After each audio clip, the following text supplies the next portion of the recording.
This week we'll be talking about case studies as a methodology.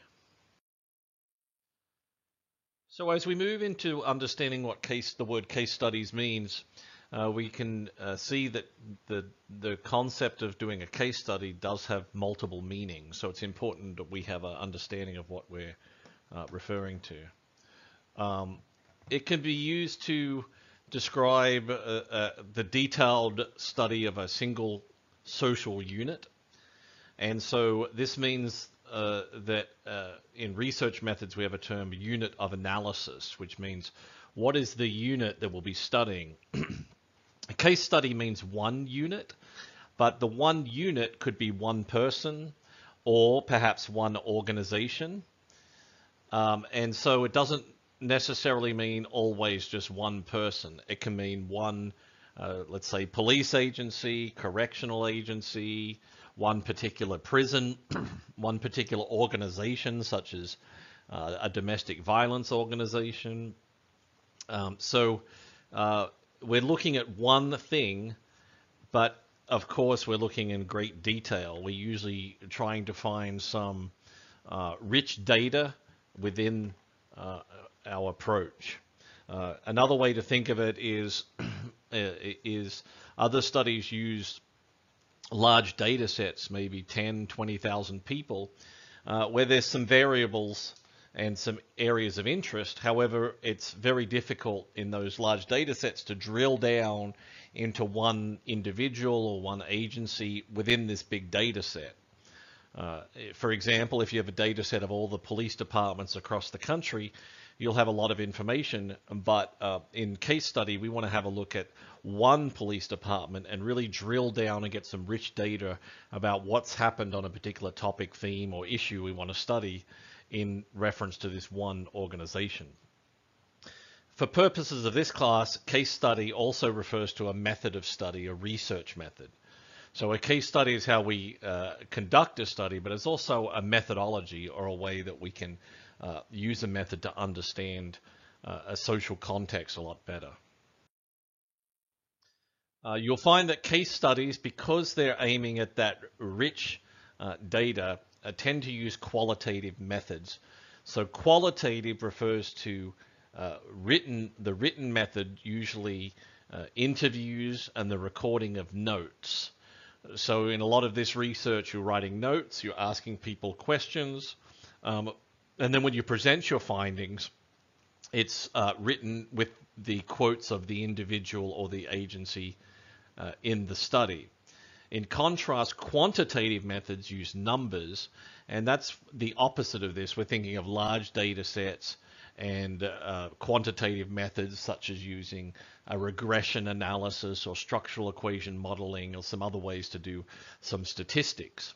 This is the written word, and that tends to be more of the numbered approach. So some examples of qualitative methods include historical research. So this is looking at a particular person or agency or organization over time. Ground or grounded theory, often exploring an issue that has not been explored. So if you think about something new in crime that's only happened in the last couple of years and nobody's really studied it, this would be appropriate for grounded theory. Ethnography, which is you're looking at the social context, culture within the study. And phenomenology looks at the meaning to the people in the study. For example, I wrote an article on inmates who engage in self-injurious behaviors, that is, inmates who harm themselves and cut themselves while they're in prison. And I used the phenomenological approach because I wanted to understand what the meaning of this behavior was to these inmates. It's a behavior that other people may not understand, but if you ask the people who are doing the behavior, they can provide insight and help other people understand. So that's another qualitative method. And action research. This is in the real world. So one of the gurus on case study is Yin. And in 2003, Yin presented 4 rationales of using a case study approach or a case study model. Excuse me. So number 1, a good time to use a case study is when the focus of the study is focusing on how, not the why questions. So how are things happening? How are things happening in the real world? How do we better understand these processes? Number two, when you cannot manipulate the behavior of those who are in the study. So if we think about an individual behavior, or we often think about the classic experiment approach where you put people in two groups, and one will receive the treatment and one will not receive the treatment. You randomly assign people to those two groups, and then you see if the treatment made any difference in their behavior. The treatment could be an education program, a therapy program, could be anything. However, in criminal justice, we can't ethically do this all the time. You can't place people in a home that has domestic violence or child abuse. You can't force people to take street drugs. You can't make decisions for people that are beyond their control that can cause harm. So in some cases where you can't manipulate the behavior, then a case study approach or methodology may be more beneficial. So we may think about someone, for example, who is an intravenous drug user and their drug of choice is heroin. Well, you can't conduct an experiment where one group gets heroin and one does not, but you can use a case study approach and maybe talk to a long-term heroin user and find out all sorts of things using this approach about maybe how they got into taking drugs, how they gravitated towards heroin as their drug of choice, how they fund their drug, how their relationships with others are influenced by taking heroin, how their social group operates. So you can see these how questions start to come up a lot because you're looking at one person in this case and really exploring a lot of their perceptions and their ideas and their knowledge.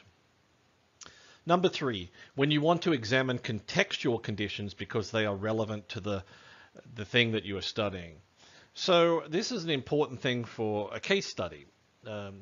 Often quantitative, that is with numbers, with large data sets, it's often very difficult to look at the context in which the data are taken.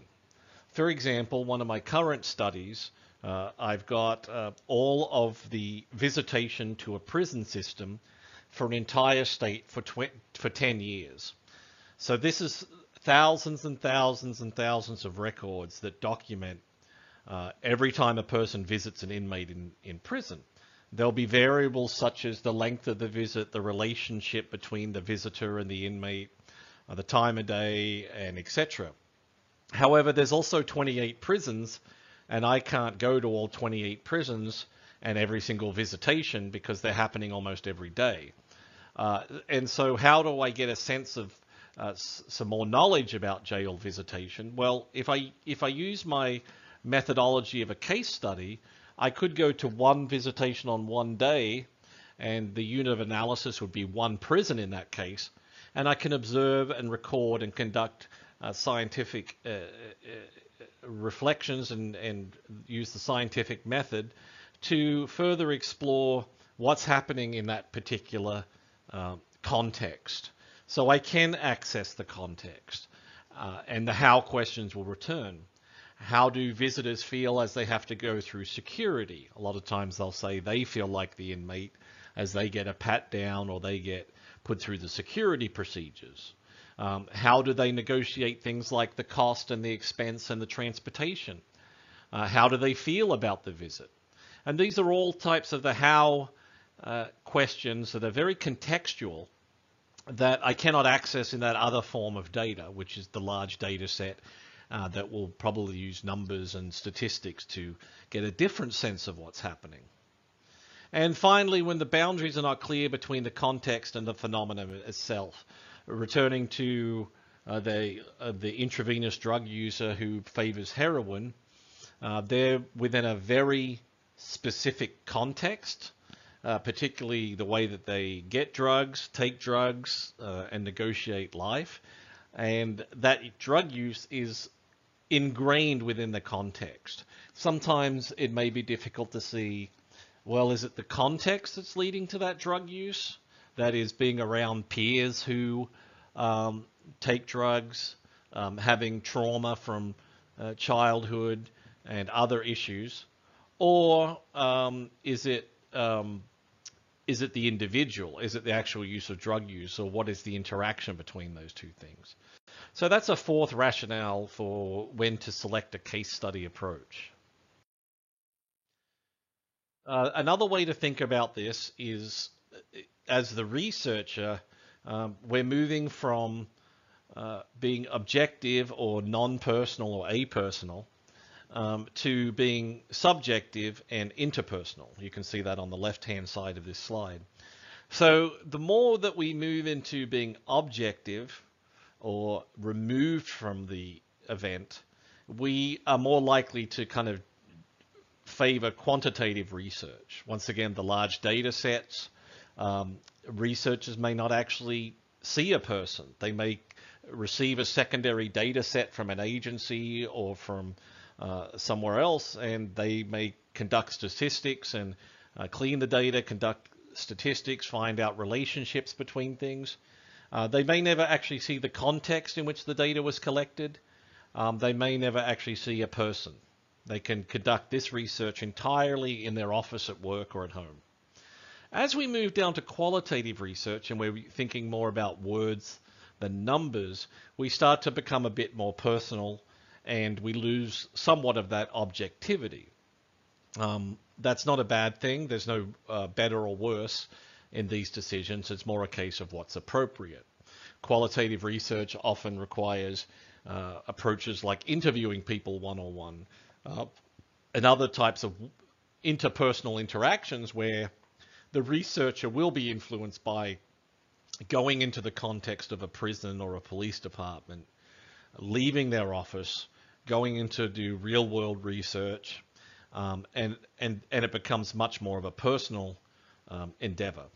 And then we can see as we become more interpersonal, we start to get to case study, because we're not interviewing, in this case, maybe 20 or 40 or even a couple of hundred inmates. We're often in case study interviewing one or one police department. And so as we spend more time to get rich data from the one unit, it's a natural process to be more interpersonal and become more subjective. And action research is the same, because we're in a real world supplying policy implications and interacting in a real world setting. We're moving away from that objectivity. The other approach for case study methods involves theory testing. So we could use this to look at a particular theory and think about whether the case study confirms, that means support, or challenges, that means does not support a particular theory. You'll notice there I say confirm, challenge, or I say support, not support. It's important that in criminology we never use the word prove. Prove or proven is used in law school as in a legal sense. But when we deal with science, we have to acknowledge that the hard sciences, chemistry, physics, so on, can prove things. Prove means when X happens, Y always happens. We always have exceptions because we're in the social sciences, we deal with people, and people don't always do what you predict them to do. So theory does not say this will always happen. So as such, we like to be a bit more conservative, and we say that the case study supported or did not support a theory, or it confirmed or it challenged a particular theory. If ever you hear someone in criminology use the P word, prove, you should raise an eyebrow, because it's not actually a correct use of the term.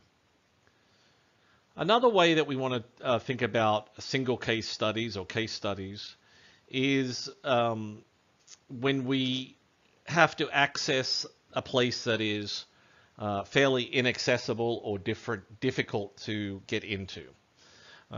One example that comes to mind for me is after 12 years or so of working for a state prison system, I was given access to their lockdown unit, which is also known as solitary confinement.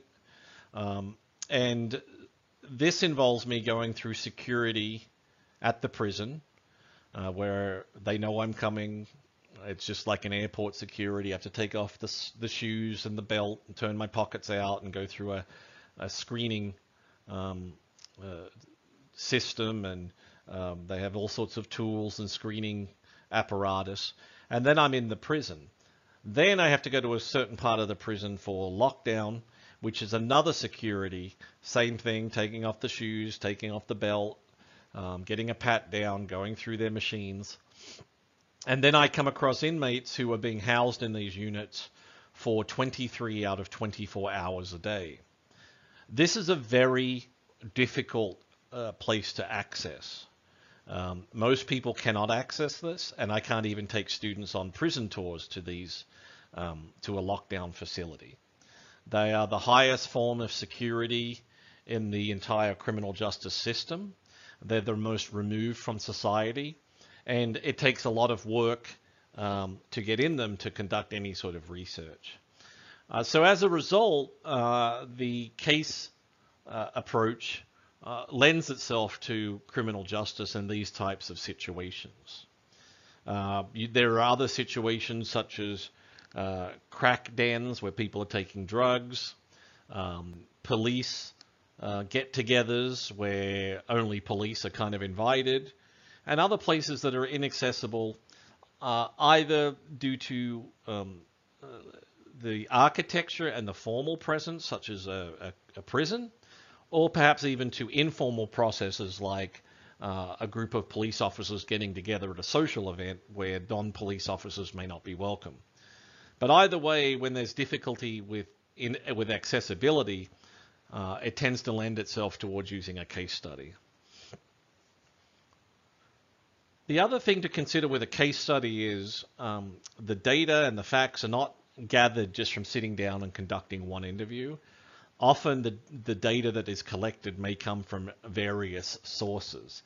So if one is studying a prison system, or let's say one particular prison in a system, and that is the unit of analysis, the researcher may go and conduct interviews with correctional officers, not guards. Correctional officers is the correct term. Correctional officers, inmates, and correctional administrators. However, they may also go, and the researcher may go and also look at other data, such as secondary data, such as use of force complaints in the prison, the number of turnover of staff, the number of staff needed to hire, the number of beds for inmates, and all other forms of data that can be compiled to give us a really rich and full picture of what we're studying here. Research methods. Case studies can be used in exploratory research, so this tends to be things we don't know a lot about. The goal here is looking at discovering a new concept or theory or idea, or test. And then the second one is testing, explaining or comparing where we do already have some data or some research and studies. This is called explanatory research. We're trying to explain or take it to the next level. You can see that exploratory is usually step one if we don't know anything on the topic, and explanatory is usually step two. So the purpose of case study research in criminal justice is to use empirical evidence from real people in the real world to make an original contribution to knowledge. So there's two things underlined here that are really important. Empirical evidence.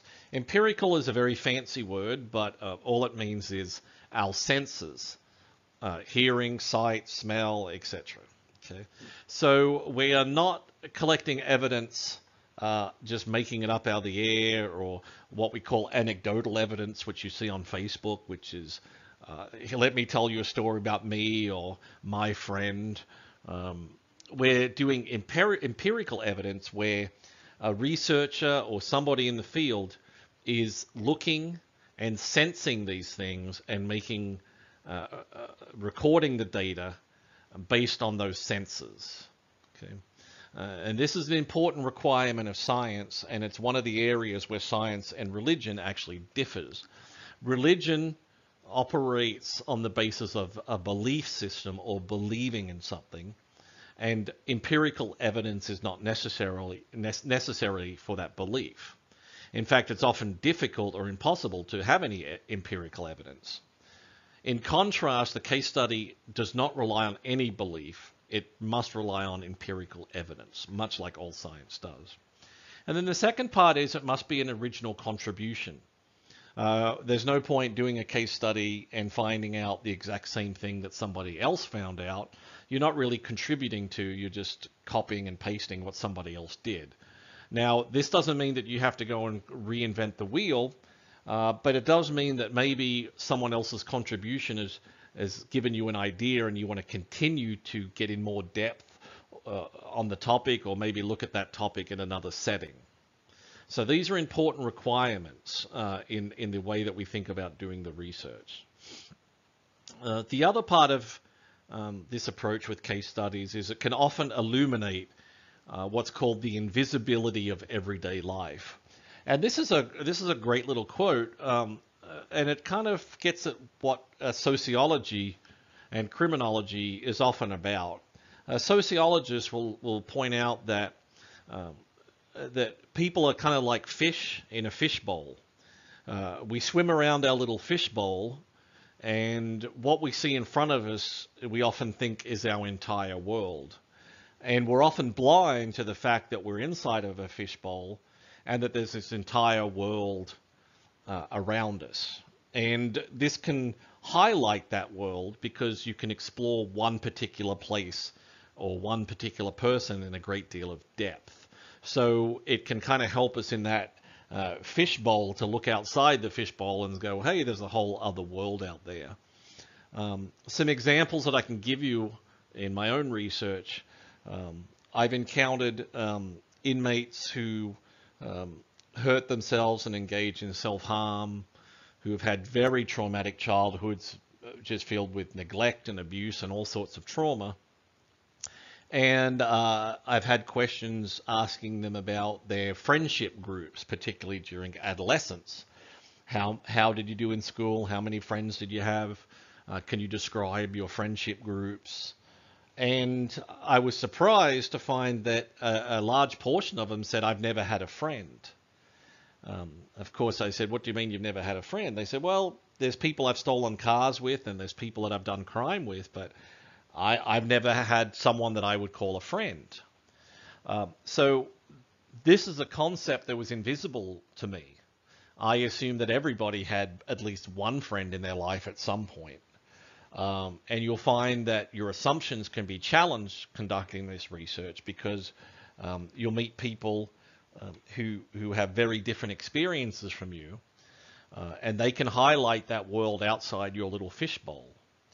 One of the things about living in that fishbowl is we can become very complacent and very arrogant that our view of the world is the entire view of everyone's world, and that is not the case. Case study method is really good about highlighting the invisibility of things that occur around us that we often don't notice. So it can be very rewarding for the researcher because as well as contributing towards knowledge, it can also be one of the most impactful forms of research on the individual who's conducting it. One important criteria is that there are case studies that occur in the classroom, and these are a little bit different. If I was to present a case study in the classroom, it's just to reinforce something in a textbook, a particular theory or principle. Often it's just like the example I gave where I just provide a short story. There may be notes, and usually it's designed to just kind of highlight an idea that's being discussed in the classroom.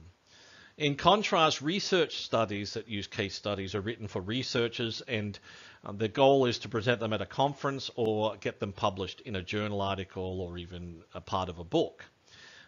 These are focusing on, the research cases are focusing on contributing to a new theory or testing an existing theory.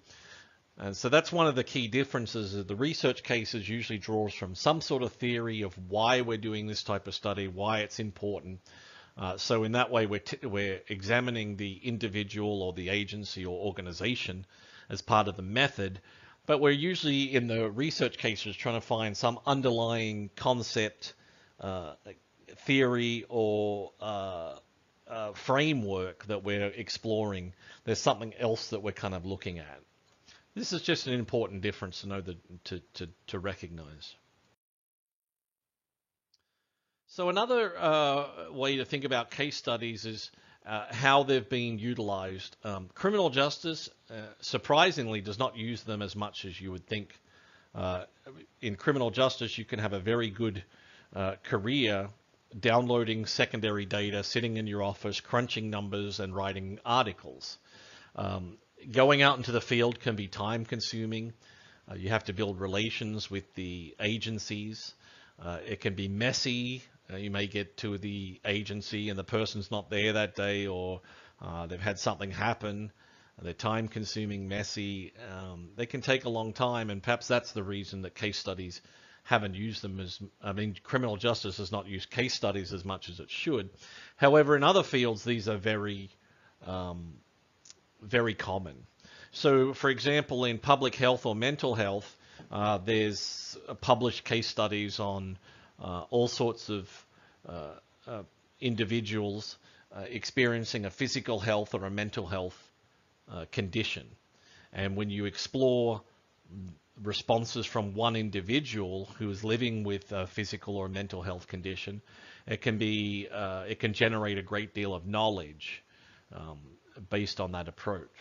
You can also look at healthcare agencies, and this has been done to look at how well an agency functions, such as an agency that provides mental health care to homeless people. You could study that and as a case study and get a lot of information. In business, of course, this makes sense because we think about a particular CEO or one particular company, and we know there's a whole bunch of case studies on the large companies that now exist, or particular CEOs that have done either really well or perhaps become criminals and done some embezzling and white-collar crime. And of course, psychological cases. There's quite a few psychiatric journals that if a mental health condition is very rare, and maybe there's only one or two people that have ever had this condition, then once that person gets into mental health care, a researcher will often write an article. Now they will remove, of course, any descriptions, so the person's name, etc., will be removed, so that person that person will not be identified. But anyone else reading that article can get a sense of what the psychiatric condition was, particularly if it's a rare one, and maybe they can link it back to a patient or a person that they treated who had something similar. So what are the steps when we do a case study? Here's the 7 steps. Once again, this is from Yin, Y-I-N, who's kind of the guru in this. And here's the 7 steps that he suggests that a case study methodology follows. Defining the research problem. This is an important first step. We need to first have a written proposal, so it's not just something in a person's head. It's something that can be written and shared with others. And this first step, the more details, the better. So the more details on where the study is going to take place, what's the setting, what's the context, what types of data are going to be collected, particularly with the methods of qualitative data, what type of questions will be asked of the people that you're talking to, and what is the scientific rationale? What is the underlying purpose of the study? If there is no scientific purpose for the study, then there is no study. That is unethical. An ethical study requires a scientific rationale or justification. And as part of this justification, the potential contributions of the study should be highlighted. So, for example, on our previous discussion of a mental health condition, one of the contributions could be this is a misunderstood and misdiagnosed mental illness, and therefore more research is needed to better guide treatment for other people who have this mental health condition. That is an example of a scientific rationale. What is not an example is, this is an unusual mental health condition and I just want to check it out. That's not a rationale, that's just personal interest. All of this is, in university settings, is reviewed and approved by an institutional review board or an IRB board. So for every single piece of research that I've ever done, I submit an application to the IRB board at the university.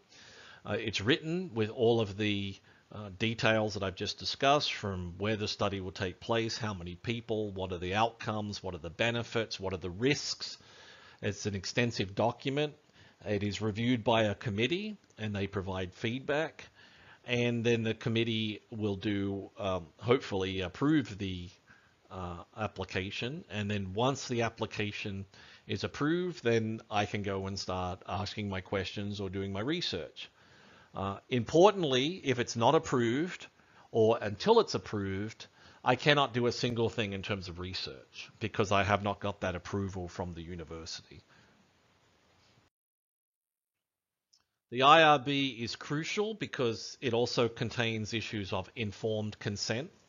As you can imagine, with a case study method, if you're going to go in and talk to somebody about sensitive issues such as crime, mental health, and so on, the person must be given information about the potential risks and benefits of the study, and they must give you consent that they are engaging in the study.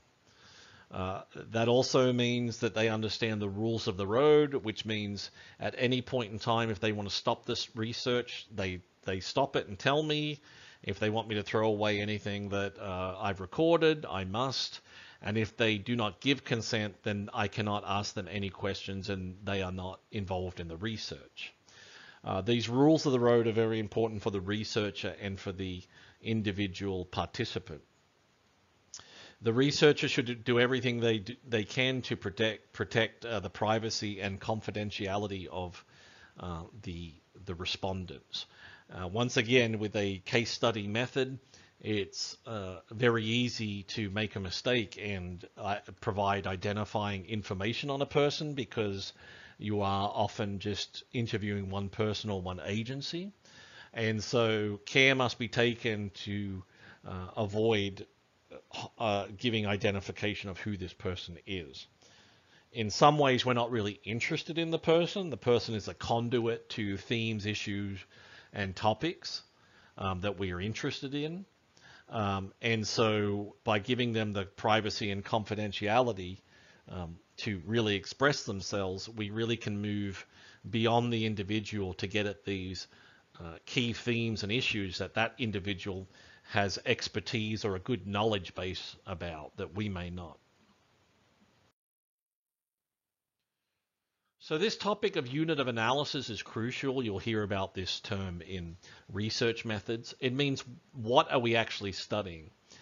Most people would think of a case study as an individual, and they're probably right. In a lot of cases, it is one person with something of interest that we want to study. However, the unit of analysis can also be one group, one agency, one organization, one county, one state, and so on.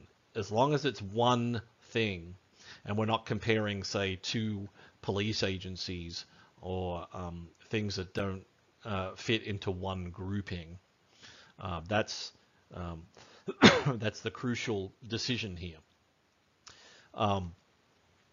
The next issue when you're choosing the case study is what type of access do you have as the researcher to the participant. So this means that we need to have trust and develop rapport often with the agencies to gain access. But even within the agency, we need to conduct interviews and our research in a way that's not interrupted and not obstructed. So for one example, a lot of the research that I've conducted on inmates who have a mental illness, I can go into a prison, into a dorm, and I probably could find a corner of the dorm that seems quiet enough where they could share what they wanted to share with me. However, if I can do more, I will do more. And so even in prison, what I'll often request is, do you have a private office up at the front of the prison where you can bring the inmate and I can meet them in the office? And then I can close the door and it's just the two of us in the office. And gives me a lot better data, a lot richer data, particularly when sensitive topics come up. For example, inmates may have increased histories of physical and emotional and sexual abuse from their childhoods. So if my questions are going to go into that type of sensitive area, I have to be aware of that, particularly when I interview male inmates. You can imagine these are not the questions that a male inmate wants to be asked or answered around other inmates, and perhaps worse, around correctional officers and staff. This is the type of sensitive information that if they want to share and they consent to the research, it's best done in a very private setting, just with me and them. So what is the access to the participant? And following that access, how can I protect them as best as possible? And there's a lot of considerations in that. It takes a lot of work. The next consideration is the person or agency or group that's being interviewing, is it special or unique in some way? So we're looking for a person that is interesting or engaging, someone who can articulate their thoughts and feelings well, but also someone that has a good memory, particularly if we go down their historical memory of what led up to taking drugs or doing a certain crime. A lot of inmates in particular may have traumatic life histories where they simply forgot about a lot of things. They may have forgotten how many times they stole a car or took drugs. So we're looking for someone who's a real knowledge-based type person, someone that can provide a lot of data and a lot of thoughtful data. Correctional officers and police generally can be difficult with this because part of their culture is they don't talk too much. And so you could ask questions and get a lot of yes and no responses, and that's it. And that makes it very difficult to conduct the research. So we want someone that's going to talk a lot, that's going to be interesting and also unique. Uniqueness can also happen in another way. So, for example, the prison system that I work with a lot has 26 prisons in the system, and recently one of them had a riot where several inmates were murdered. The other prisons did not have a riot. So now we have one prison in a prison system that had something occur that was not occurring or has not occurred in the other prisons. Now, what can be valuable in a case study like that is if you could find out what led to the riot in the first place, what led up to it, what kept it going, and you conduct a case study analysis, well, it can be very easy to look ahead at the other prisons who have not had a riot and point out these are the things that have happened that led up to that prison having a riot. So you can see it has a real-world implication in terms of action research. Number 2, choosing the case to study. So the next thing, we're picking the case and we're thinking about what role the researcher needs to be in. Are they going to be a participant or a non-participant? And there's different ways to think about participation, such as overt or covert.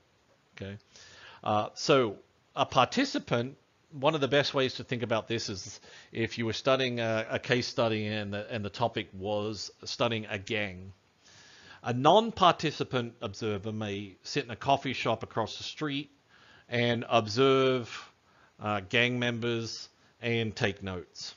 A participant, however, would talk to the gang, identify who they were, and say, I just want to learn more about what you do. I'm, writing a book, or, I'm developing some research.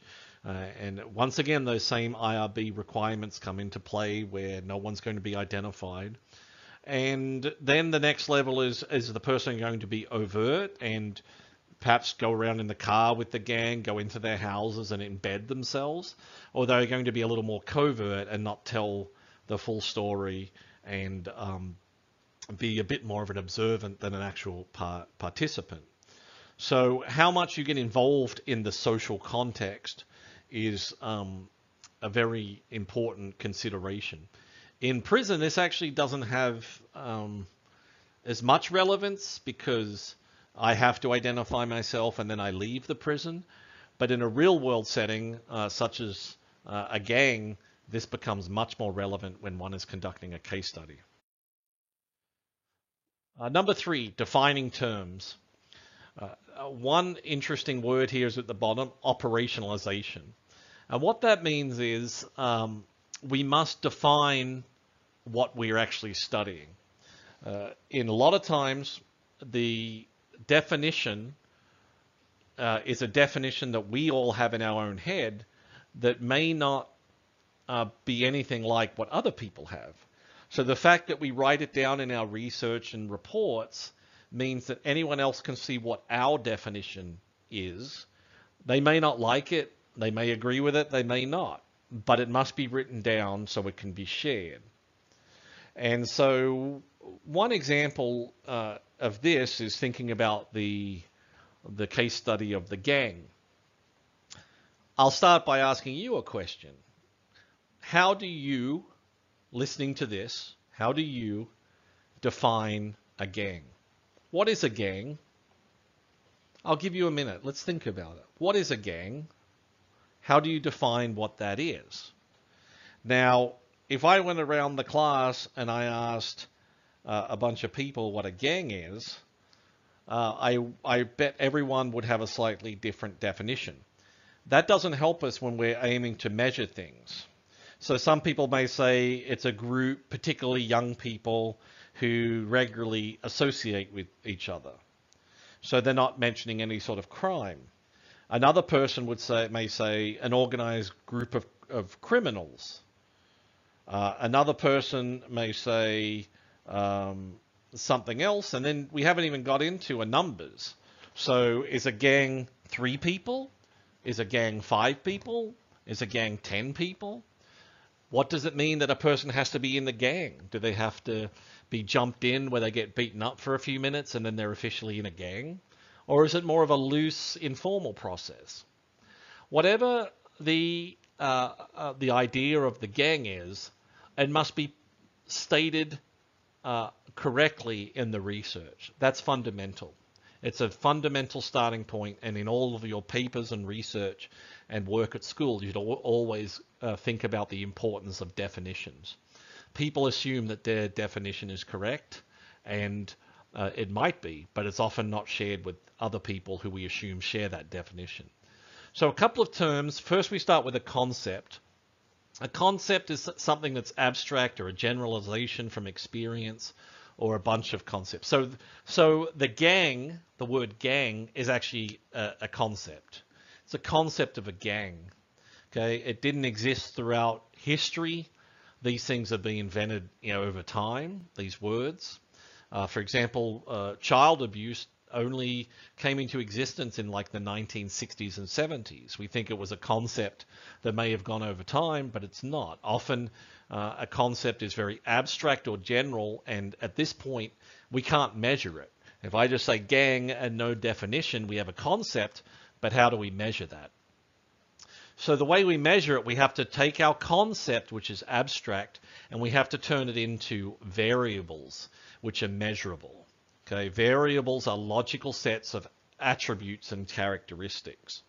So for example, if my concept of a gang was then turned into a variable, and my definition said a gang is a group of young people involved in petty crime or violence, and must include at least 5 members to be considered a gang. Well, now we've moved into a variable that can be measured. If I go and meet a group of people and there's 4 of them, they are not in my variable. I cannot measure them as a gang because they don't hit the number 5. Okay. This process of taking something that's abstract, like the word gang, and turning it into a variable which is measurable, okay, is this process of doing that is called operationalization. It's a fancy term, but it's really not that hard. It just means taking something that's a concept and turning it into something that's measurable. The next thing we do as we do our case study method is we review the available literature. This means that we get into our academic journals, and that's why academic journals are so valuable. They've all been subjected to the wheel of science, peer review, and all of the other scientific approaches, and that's the body of research. And we can start reading what is out there on the topic. And we can see if there's nothing, a little, or a lot. In some research, like grounded research, we may not want to have a lot of literature. We may want to go in as a blank slate. But in most cases, we want to look at the literature because it also helps us identify where the gaps are in the current literature. You may be looking at a study of gangs again, and you may realize, for example, oh, no one has really explored Hispanic gangs. So there's a gap there, and I'm going to use a case study to investigate the role of Hispanic gangs in the United States. Okay, so when you look at the available literature, the other benefit is it stops you from doing something that's already been done. In a lot of cases, there's been a lot of work. Criminology, not so much, but psychology, sociology, they've been around for a very long time. So chances are someone has done something on the topic that you want to explore. An example of this is when I was doing PhD, and I had a friend of mine who wanted to research generational differences between police officers, so generation X, Y, Z, and so on, and see how like each generation has impacted the way policing is done based on the generation of the officer. He thought this was a great topic. He worked on it. He looked at the literature. He went to the library one day and he found 3 books just on that topic. So needless to say, that was not his dissertation topic because it had already been done. But it did save him a lot of work of having to go and do all of the IRB, the research development, getting access to an agency, only to find out that somebody's already done what he wanted to do. Once we've done those things and we have IRB permission and approvals and agency buy-in, next thing is interviewing the participants. And so the way that we go about this is important, and you could actually do a whole separate class just on number 5. But some basic rules of the road here is this is a interactive methodology. Once again, we're not just looking at numbers in our office from a secondary data set. We're going into the field.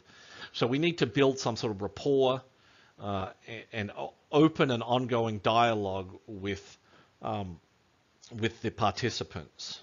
Okay, we don't want to go in with bad attitudes. We want to have open body language, and we want to ask open-ended questions. We want to observe, and we want to do correct approaches here.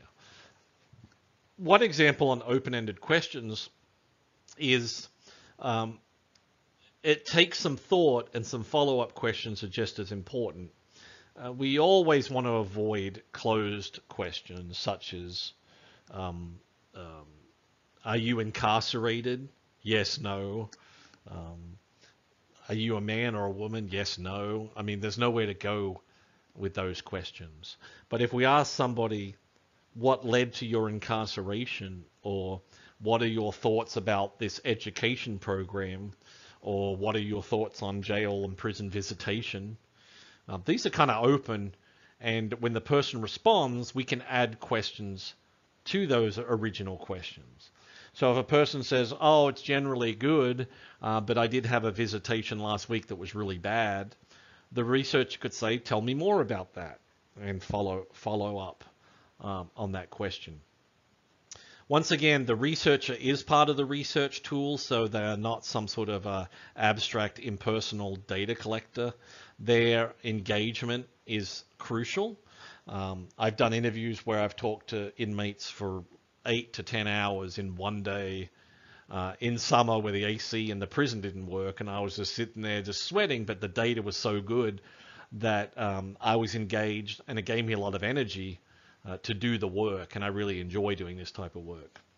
The other thing that an interviewer can do, and of course the more you do this the better you get, is incorporating non-verbal cues such as the person's body language or facial expressions or the way that their voice or affect changes. I've had this happen when I've interviewed inmates with schizophrenia in mental health hospitals in a prison, and they'll often use unusual words, or maybe they'll even have a hallucination and be talking to the person who's next to me, and there's no one next to me. And so some of these interview techniques in the field can be through trial and error. You get better and better at it, but it's important that you keep making efforts to engage in this dialogue using language as well as nonverbal cues. One of the best tools that you can use, actually I'll tell you two of the best tools, and the great thing about these tools is they work for dating as well as interviewing, so this is a little dating tip. The first one is to repeat, this is an old psychology trick, to repeat what the person says to get a better clarity and to help move the interview along. So if a person tells me about their life of crime and all of these other things, and it's kind of all over the place, I'll often stop and say, well, that's very interesting. What I heard you say is that your childhood abuse and the other early experiences that you suffered kind of pushed you towards crime and to hang out with people you normally wouldn't have been around. Is that correct? And that gives the person an opportunity to tell you if your summary is correct or not. Great dating tip. Number two, the use of pauses and silence. Silence can also be a very good tool, and you don't have to talk over a participant. In fact, you can let them talk, and there's times where it's best to say nothing and just kind of let the idea sit, and maybe they'll even follow up from an idea. So they may tell you about a traumatic event in their life, and they may even get upset and cry, and of course you can say things like, that's sad to hear, or I'm sorry to hear that, and then pause and let them go on with what they're telling you. Maybe there's more they want to tell you. Another good dating tip. So they're free of charge, those two dating tips.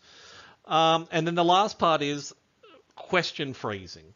The question flow should be logical and well thought out, not all over the place. So you generally want to start with some sort of logic from like childhood to incarceration, or in the case of individuals, or if it's the staff and the officers, how they got hired. So what was their motivations towards getting hired and why they like or dislike their job.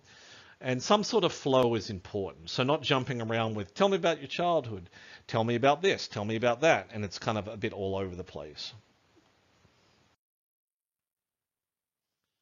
Open-ended questions, another good one is, could you give me an example? And that kind of can set it off in another direction. Using how or why questions, how did that happen? Why do you think that happened? And sometimes you might be asking people questions that they've never been asked before. They may have never considered the question, even though it had an impact on their life. So thinking ahead of time what these questions might look like is important. and trying them out on other people. You could ask your friend to sit down and ask them the questions and kind of do some role playing, and that can also lead to refinement of the questions, and maybe you throw some questions out, maybe you even develop some better questions in some other areas. Next, asking for details. We're looking for details, and this is not just dates, but we're looking for rich data, and so it's like hearing the framework of a story, and you may need more details to fully understand it. So you ask them, tell me more about this, or tell me more about the social setting or the context in which that happened. So we've done our interviews and we've done our observations, and how do we analyze the data? We've collected our data. Our data collection could include what's called triangulation, which I talked about before, which is multiple data sources. So let's say we go to one particular prison and we've got 3 sources of data. We have inmates, we have correctional officers, and we have correctional administrators, such as the warden. Now we have 3 forms of data that we want to put together and start to analyze of how those 3 forms of data kind of link together to give us a sense of meaning or what understanding. We also can use probes in this technique to find out more discussions on a particular issue. In the case of going into a prison, probes can be used when you've maybe done a few rounds of data collection and you have to go back to ask more questions. And you may notice, I'm not getting enough information on this one particular area. No one's talking about it. So you may develop some probe questions to probe a little more on that topic, just to highlight that area if you're not getting enough information on that area. Okay. So for example, if you did a case study of students at the university, and you asked them about, do they use the gym? Do they like to go to the food court? Do they like to go to the library? And they're giving a lot of discussions. That's great. And then if you ask them about student cheating and they all shut down, well, maybe you want to ask some different probing questions to get to that topic. Of course, one tool there is to ask things in the third person. You never ask someone if they cheated on a test. You just go, do you know anyone who's cheated on a test? And of course, they'll say, yeah, I knew somebody, and often they're talking about themselves. So that's one way to get around that. There's other ways that we can consider data collection. Videotaping with informed consent is one way, and we can review the tape later and look at body language and other things. Interviewing. Interviewing can also contain sending the interview off to a transcription service who then types it up. And then we can assess and measure things like word count, what types of words are being used, and what relationships are emerging when we analyze the words as opposed to analyzing anything else. One interesting thing when it's written down is that you'll find you have a very different perception of what happened in the interview between those 2 time points. So for example, if you interviewed somebody and I asked you afterwards, how did the interview go? You could probably tell me a few things. If I printed up the transcript for you and gave it to you, it's almost a whole world different from what your initial response is. Actually going back and seeing what was said is a very interesting way to do research, because what emerges is things that are very, very different from what your first initial reaction that is not transcribed probably gives you. Some other data collection points, there are all sorts of things. Typically, we're thinking about transcripts and interviews, but we don't have to. Things such as narratives, things such as, let's say, an inmate diary, if they wanted to share that, in inmate notes, letters to families, other forms of assessments, photos. There's now visual criminology that looks at photos, graffiti tags on a wall. The sky's the limit with what type of data can be collected. So even though it tends to favor interviews and transcripts, don't think that that's all that it's for. Remember, the goal is rich, detailed description of events, feelings, or behaviors. So we're looking for a lot of detail, and the more those things can give us that detail, the better. Field notes are very valuable. Um, we go in without any preconceived notions, assumptions, expectations. Of course, as individuals, we have these things, but we do our best to go in with a blank slate and to keep an open mind. We, in some qualitative research, such as phenomenology, we're even trying to look through the eyes of the participants to find out what the meaning of the behavior or the activity is to them. So we're kind of leaving our assumptions at the door and trying to get a better understanding of other people. If there are notes that happened in the observation, as soon as the researcher leaves the police or the prison, or as soon as possible, they'll be writing those notes up, often typing them. And those notes can be very valuable because you may see or hear things that don't have a lot of meaning on the fly, but when you go and really think about it, they become very important.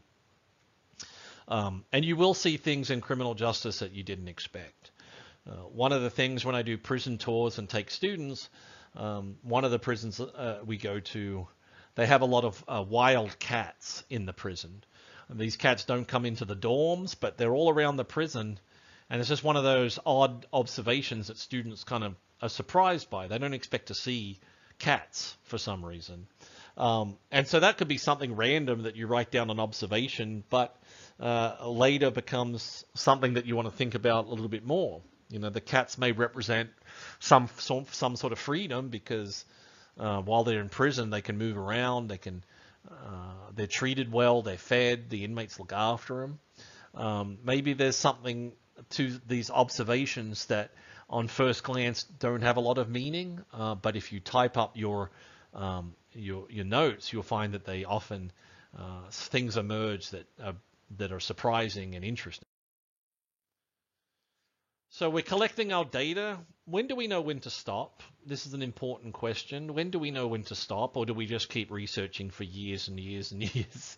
Well, one of the first things we look for in qualitative research is a saturation point. And this happens when you start hearing the same things over and over again. So if you're doing a study of a police department, and let's say it's a police department and use of force, and you've worked through 30, 40 officers, and as you enter your data and look at the transcript, you're hearing the same things over and over again.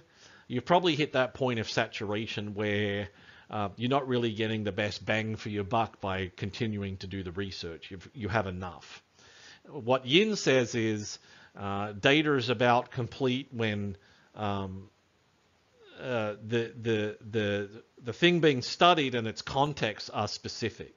So in the earlier example of the heroin user, we get a sense of what that means, and we get a sense of what their social and contextual interactions are. Things like time, place, participants, we kind of know all of that. The second thing to consider, have we exhausted all means of data collection? So have we looked perhaps beyond those interviews to look at things like photos and journals and institutional agency data that they may have? And number three, the study should end in a natural sense, not because either the semester ended or you're bored or you're frustrated. It has to end because the data has given you, as the researcher, that indication that it's time to end. These are important things. One interesting thing about the saturation point is how bizarrely specific it will get. I've interviewed inmates with mental illness who have been in completely different prison systems. So there's no chance they've ever met each other. And then they start talking about the behaviors that they do, and often very severe forms of self-injury where they're really doing things to their body that causes them to end up in hospital, life-threatening acts. And I'll go and talk to inmates in other systems that there's no way that they've met each other. And when I record the data and get the transcripts, I find entire quotes are almost identical. And that's the interesting part of the qualitative, is that we think we're all unique, but often we have these viewpoints that are remarkably similar to other people who have experienced the same thing. So when we're actually assessing the data, we're using our analysis tools, and there are different ways to do this. There's different softwares. But a general rule, what we're looking for is we're looking for patterns and comparing it to those academic articles and theory and literature. So what patterns are emerging? What kind of cause and effect? What kind of linkages are we seeing? Number two, does this research build explanations? So does it explain anything? Does it look for other explanations? And we can also look at a time series over time, and we can look at how these things have changed if there's previous research. In crime changes, and so crimes that were significant or noteworthy 10 or 20 years ago are often very different now. If you ever go and look at the highest frequency of crimes from 100 years ago, you'll be surprised that there's crimes in there that don't even exist anymore, and things that we think are quite serious now that didn't exist back then. So things do change over time, and when we analyze it, we must remember that. Field notes can also help with analysis, because we can look at pieces of data, we can look at categories, and it can help us get those ideas of patterns in terms of the themes and the different issues that kind of link together. Here's an example of some qualitative data. These are just different names. There's a bunch of new ones. The dominant one is called Atlas TI. I think they're up to some number of versions, and the software is very powerful right now. And here's a list of some other ones. A number of these are free, and it's really interesting to kind of explore these tools. I would say a very basic form is also a basic word cloud that you can do for free online. You take something you want to look at and dump it in the word cloud, and the more the word appears, the bigger the word will be in the word cloud. This is really good for reports, and it gives people a visual sense of what's going on. Okay, we've done all of this. We've collected our data, we've analyzed it. We may have written an article or be working on something. And so what do we do? How do we disseminate the research? How do we provide it? Who do we give it to? So reports, we think about the audience. If it's a report, what I call a technical report, this tends to go to the agency. That is, if it's a case study of a police agency, say, or a corrections agency, it goes to the administrators at that agency. We protect whoever provided the data, so there's confidentiality, etc. But in the report, it provides a real-world portrait of, here's your problem, here's a dilemma, here's some solutions, here's how people view this thing. And in that sense, as the researcher, you operate as the middle person between the agency and the individual. The individual, whether it's an individual inmate or correctional officer or a police officer, may not feel comfortable sharing that with the director. And the director may not have enough time to go around and talk to everybody. So as serving as the middleman, middle person, you operate as a layer of protection for the individual, while also providing information for people who are the movers and shakers who will actually change policy perhaps based on this. The other audience is an academic article. So you write according to a journal article, which tends to be introduction, literature review, methods,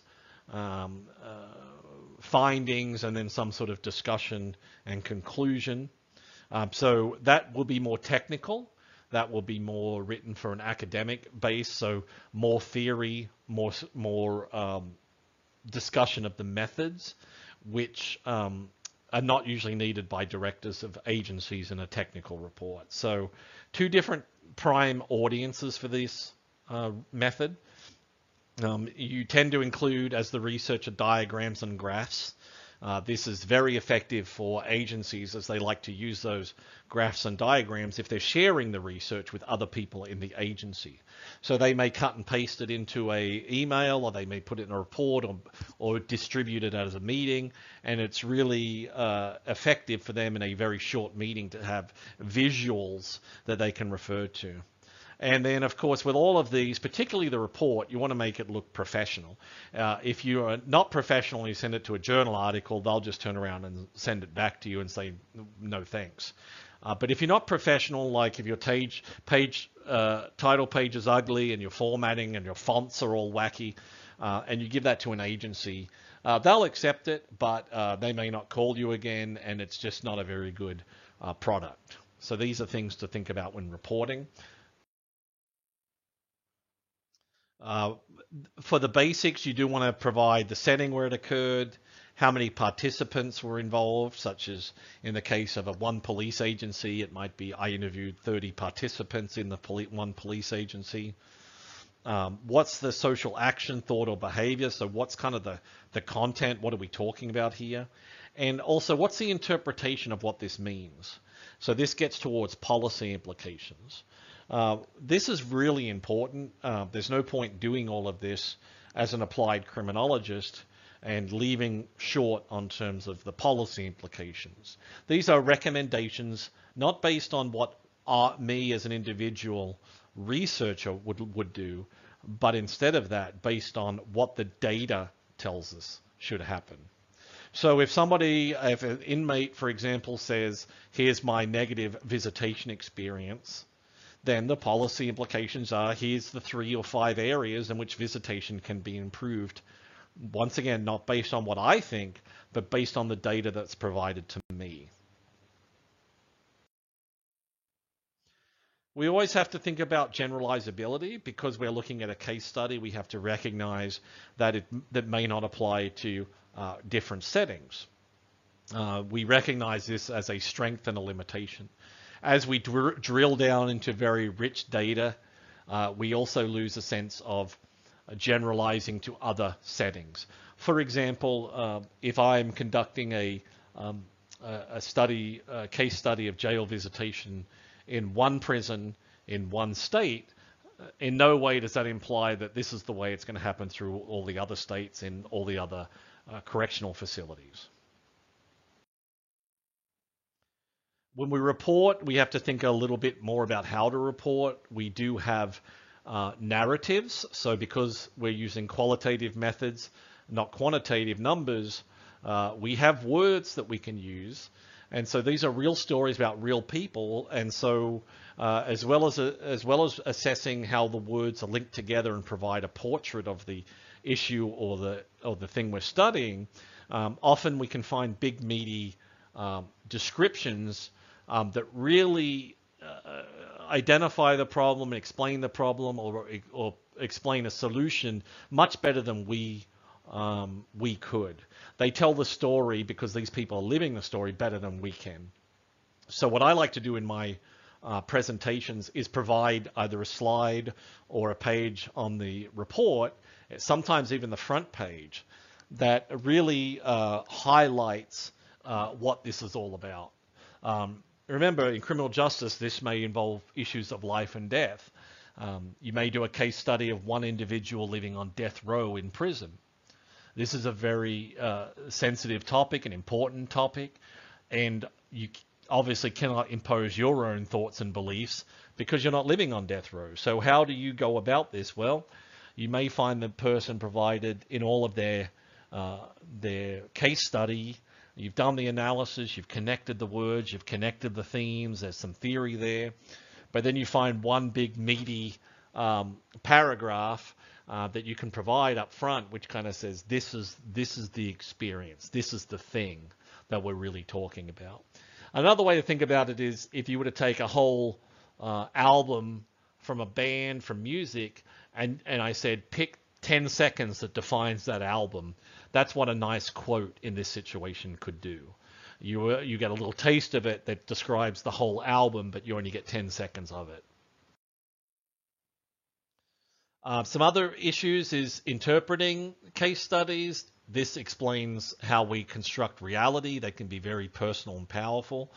Once again, in talking about death row, we could do a case study of correctional officers that work on death row. One of the interesting things that emerged in a case study on that topic is that correctional officers often experienced a significant mental health and physical health trauma after an inmate was executed. You may ask why.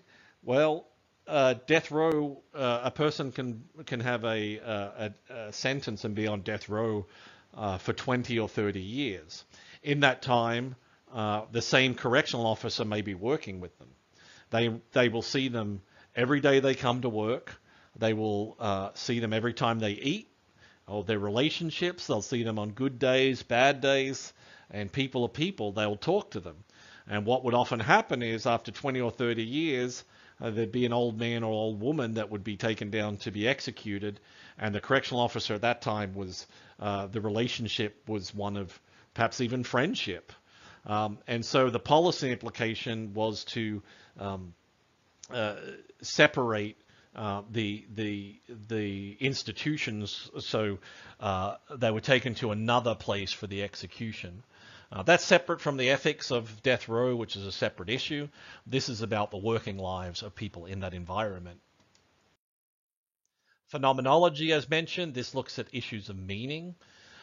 So I looked at inmates who hurt themselves. A lot of staff viewed it as a personal attack on them, something that was vicious, something that was personal, to manipulate the environment, to get a trip to hospital. All of these other beliefs that were fused on them.